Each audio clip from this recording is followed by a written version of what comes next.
Welcome to जिल्फा math. हमारे इस video में Maharashtra SET exam 2017 paper third booklet A से क्वेश्चन नंबर 6 सॉल्व कर रहे हैं। क्वेश्चन है consider the function F of x comma Y is equal to x Y into 12 minus 3x minus 4y the point 4/3, 1 is. Option है is not a critical point of f, is a local maximum of f, is a local minimum of f, is a saddle point of f. तो इसे solve करने के लिए सबसे पहले हम एक बहुत ही इम्पॉर्टेंट रूल देख लेते हैं जो आपके लिए बहुत ही यूज़फुल रहेगा। चलिए स्टेटमेंट देखते हैं इसकी क्या है रूल की। तो रूल है f of A comma B is an extreme value of f of x comma y if. यहाँ पर f of A comma b extreme value होगा function F of x comma y का अगर ये दो कंडीशन सेटिस्फाई करता है। तो सबसे पहला जो कंडीशन यहाँ पर दिया गया है F X at A comma B is equal to 0 is equal to F Y of A comma B, and second condition is F x X at a comma b into f y y of a comma b minus square of f x y at a comma b is strictly greater than 0. Then we say that this f at a comma b is extreme value of f, and this extreme value is maximum or minimum according as f x x a comma b or f y y a comma b is negative or positive. This extreme value is maximum if this value is negative. This extreme value is minimum according as fxx at a comma b or fyy at a comma b is positive. And further investigation is necessary if this expression is equal to 0। यहाँ पर second condition में expression strictly greater than 0 था, लेकिन अगर expression की value equal to 0 आती है तो इन्वेस्टिगेशन की जाएगी। यहाँ पर हम कह नहीं सकते कि आप फंक्शन एक्सट्रीम होगा या नहीं दिए हुए पॉइंट पर। अगर यही expression suppose F of X X at A comma B into F Y Y of A comma B minus square of xy of a comma b is less than 0, then this function at a comma b neither minimum or nor maximum। पहले ये बात ध्यान में रखें, f of a comma b is an extreme value when these both conditions are satisfied by f। और यहाँ पर F x क्या है, या ये पार्शियल डेरिवेटिव है विथ रिस्पेक्ट टू एक्स, और एफ वाई पार्शियल डेरिवेटिव है विथ रिस्पेक्ट टू वाई। ये f x x double order partial derivative है with respect to x. F Y y is double order यानी second order partial derivative with respect to y. F x y is again second order derivative सबसे पहले जो लिया है with respect to x partial derivative लिया है, फिर उसका हमने फिर से डिफ्रेंशिएशन लिया है, पार्शियल डिफ्रेंशिएशन लिया है विथ रिस्पेक्ट टू वाई। तो चलिए आगे बढ़ते हैं। यहाँ पर क्रिटिकल पॉइंट जिसे स्टेशनरी पॉइंट भी कहा जाता है, एक्सट्रीम पॉइंट और सैडल पॉइंट के बारे में जानेंगे। क्रिटिकल पॉइंट किसे कहते हैं? Point at which f x is equal to 0 is equal to F y. किसी point suppose a comma b पर यहाँ कंसिडर करें, partial derivative with respect to x और partial derivative with respect to y, ये दोनों की value क्या होनी चाहिए? 0 होनी चाहिए। Then we say that this point is a critical point. और यहाँ पर अगर डेरिवेटिव ऑफ एफ की वैल्यू अगर 0 होती है पॉइंट ए कॉमा बी पर, तब भी हम क्या कहेंगे? ये point A B critical point होगा फंक्शन एफ का। अब एक्सट्रीम पॉइंट्स देखें। अभी हमने देखा है कि फंक्शन अगर दो कंडीशन सेटिस्फाई करता है, प्रीवियस रिज़ल्ट हमने जो देखा है, प्रीवियस रूल जो हमने देखा है, उसके दो कंडीशन सेटिस्फाई करता है, तो उस पॉइंट ए कॉमा बी पर हम फंक्शन की वैल्यू को क्या कहेंगे? Extreme value. और इस पॉइंट को क्या कहेंगे? एक्सट्रीम पॉइंट कहेंगे। दो रिज़ल्ट कौन से हैं वो? F X at A comma B is equal to 0 is equal to F Y at A comma B. साथ ही यहाँ पर F x X A comma B into F Y Y A comma B minus square of X Y at A comma B is strictly greater than 0। Saddle point. इससे पहले हम ये जान लेते हैं कि क्रिटिकल पॉइंट और एक्सट्रीम पॉइंट में क्या रिलेशन है। तो ये देखिए, यहाँ पर जो क्रिटिकल पॉइंट के लिए कंडीशन है, same first condition extreme point पर है। तो हम कह सकते हैं every extreme point is critical point, but converse is not true. Saddle point क्या है देख लेते हैं. Critical points which are not extreme points are known as saddle point. Critical points which are not extreme points are known as saddle point. Her extreme point critical होता है, लेकिन हर critical point को हम extreme point हो ये कह नहीं सकते, क्योंकि क्रिटिकल पॉइंट्स में कुछ ऐसे पॉइंट्स भी होते हैं जो एक्सट्रीम नहीं होते, जिसे हम सैडल पॉइंट कहते हैं.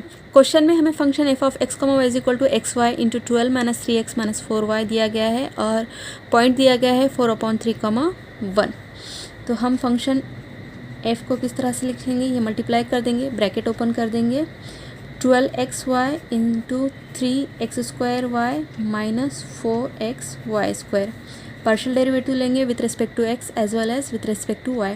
एफ एक्स लेंगे सबसे पहले. F x of x comma Y is equal, partially differentiate कर रहे हैं विथ रिस्पेक्ट टू एक्स, तो वाई को कांस्टेंट रखेंगे.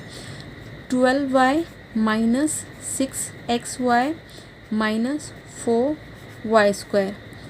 एफ एक्स एक्स फाइंड करेंगे. एफ एक्स एक्स क्या आ जाएगा, यानी सेकेंड ऑर्डर डेरिवेटिव फाइंड करेंगे एफ का विथ रिस्पेक्ट टू एक्स. यहाँ पर हम फिर से y को कांस्टेंट सपोज करेंगे. ये दोनों टर्म कांस्टेंट हैं, तो सिर्फ हम इस टर्म का डेरिवेटिव लेंगे विथ रिस्पेक्ट टू x, तो ये आएगा minus 6y.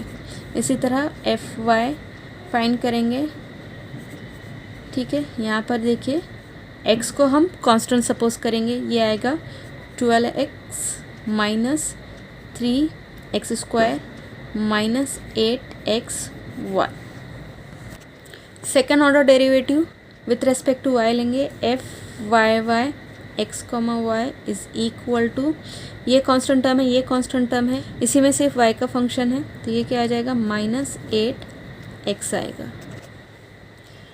And F x Y of x comma Y भी फाइंड कर लेते हैं, यानी इस एफ एक्स को फिर से डिफ्रेंशिएट करेंगे विथ रिस्पेक्ट टू y. तो ये क्या आएगा, रिस्पेक्ट टू y डिफ्रेंशिएट करेंगे तो x एज ए कांस्टेंट लेकर चलेंगे, तो यहाँ पर 12 आएगा माइनस 6x माइनस 8y. अब चलिए यहाँ पर x कॉमा वाई की जगह पर हम क्या रखेंगे, 4/3, 1 ये पॉइंट लेंगे. एफ एक्स एट 4/3, 1 पर फाइंड करेंगे. इस फंक्शन में हमें वैल्यू रखना है. ये आएगा 12 into 1 minus 6 into 4/3 into 1 minus 4 into 1² is equal to 12 minus 6 cancel होगा 3 से, 2 आ जाएगा कोशंट इंटू 4 माइनस 4. तो अगर आप यहाँ पर देखिए ये आएगा 4 2 ज़ा 8, 8 माइनस 8 माइनस 4 प्लस 12, ये 0 हो जाएगा.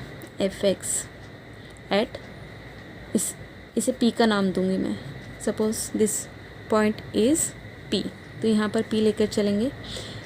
और एफ वाई एट P क्या आएगा, यहाँ पर एफ वाई क्या है, 12x minus 3x² minus 8xy, यानी 12 into 4/3 minus 3 into 4/3² minus 8 into 4/3 into 1 is equal to, यहाँ पर क्या आ जाएगा, ये आएगा 4 इंटू 4 16 हो जाएगा.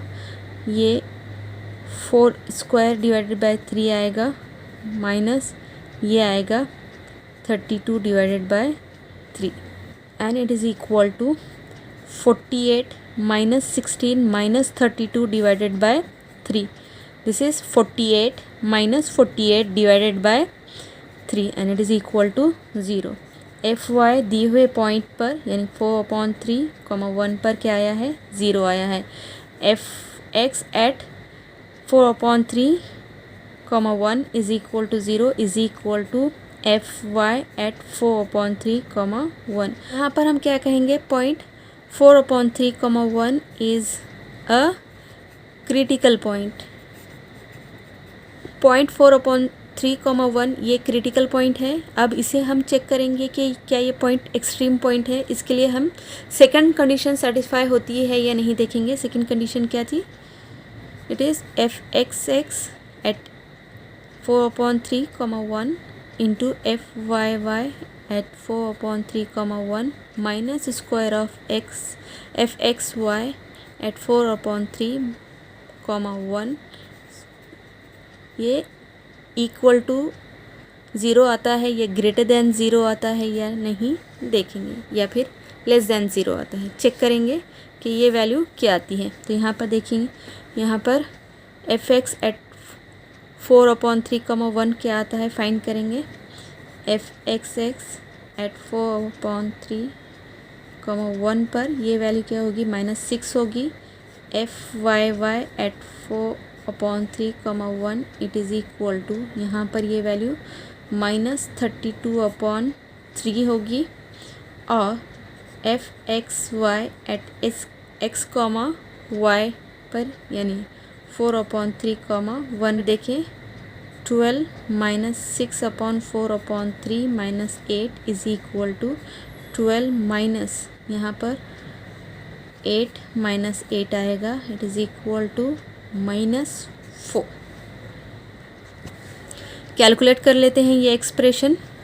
यहाँ पर वैल्यू रखेंगे। इसकी वैल्यू क्या आ रही थी? -6 आ रही थी इनटू ये वैल्यू आ रही थी -32/3 minus square of -4 and it is equal to minus minus plus हो जाएगा, पॉजिटिव आएगा। और यहाँ पर 6 3 से कैंसिल होगा। क्वेश्चन क्या आएगा? 2 और 32 2 ज़ा क्या होता है? इट इज़ 64 माइनस दिस 16 आ जाएगा and it is equal to, यहाँ पर ये जो भी वैल्यू आएगी वो पॉजिटिव रहेगी। It is strictly greater than 0। Okay, ये किसके इक्वल आता है? ये 48 के इक्वल होगा and 48 positive 48 is strictly greater than 0।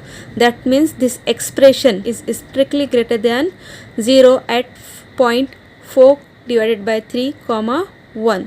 तो यहाँ पर ये फर्स्ट कंडीशन साथ ही सेकंड कंडीशन भी सेटिस्फाई हुई है। Therefore this point 4/3,1 is extreme point. अब फाइंड करते हैं कि ये मैक्सिमम होगा या मिनिमम। तो फंक्शन f की वैल्यू एट 4/3,1 पर हमें मैक्सिमम या मिनिमम है ये फाइंड करने के लिए हम क्या देखेंगे? यहाँ पर ये वैल्यू देखेंगे। इसकी वैल्यू पॉजिटिव होती है या निगेटिव? पॉइंट 4/3,1 पर देखेंगे, चेक करेंगे। f(x)(x) क्या है यहाँ पर? It is -6y। f(x)(x) की वैल्यू चेक करनी है हमें 4/3,1 पर।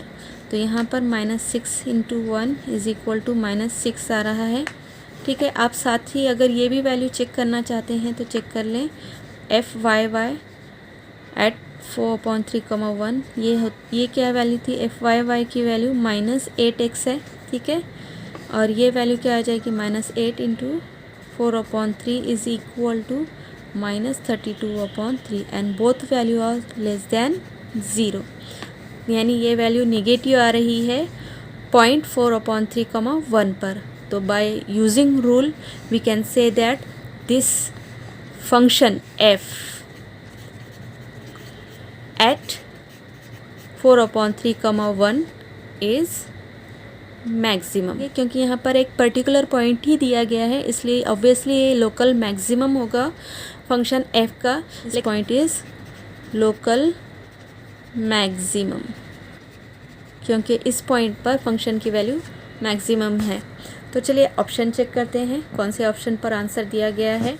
ऑप्शन ए पर दिया है is not a critical point of f, लेकिन हमने यहाँ पर फाइंड किया था 0.4/3,1 इज़ अ क्रिटिकल पॉइंट। तो ये जो ऑप्शन है रॉन्ग ऑप्शन हो जाएगा।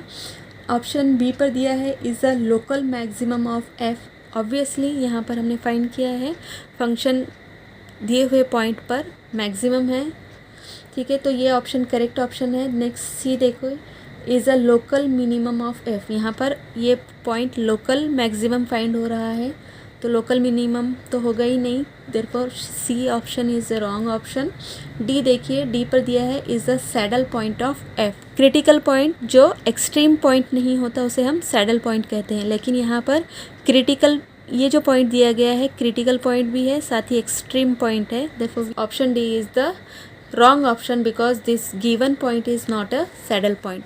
आई होप ये आपको समझ में आ गया होगा। इसी तरह का क्वेश्चन है जो 2018 में पूछा गया है, तो आप ये क्वेश्चन सॉल्व कीजिए और इसका आंसर मुझे कमेंट बॉक्स में लिख भेजिए। अगर ये वीडियो आपके लिए हेल्पफुल है तो प्लीज़ वीडियो को लाइक करें, शेयर करें, चैनल को ज़रूर सब्सक्राइब करें। Thank you for watching.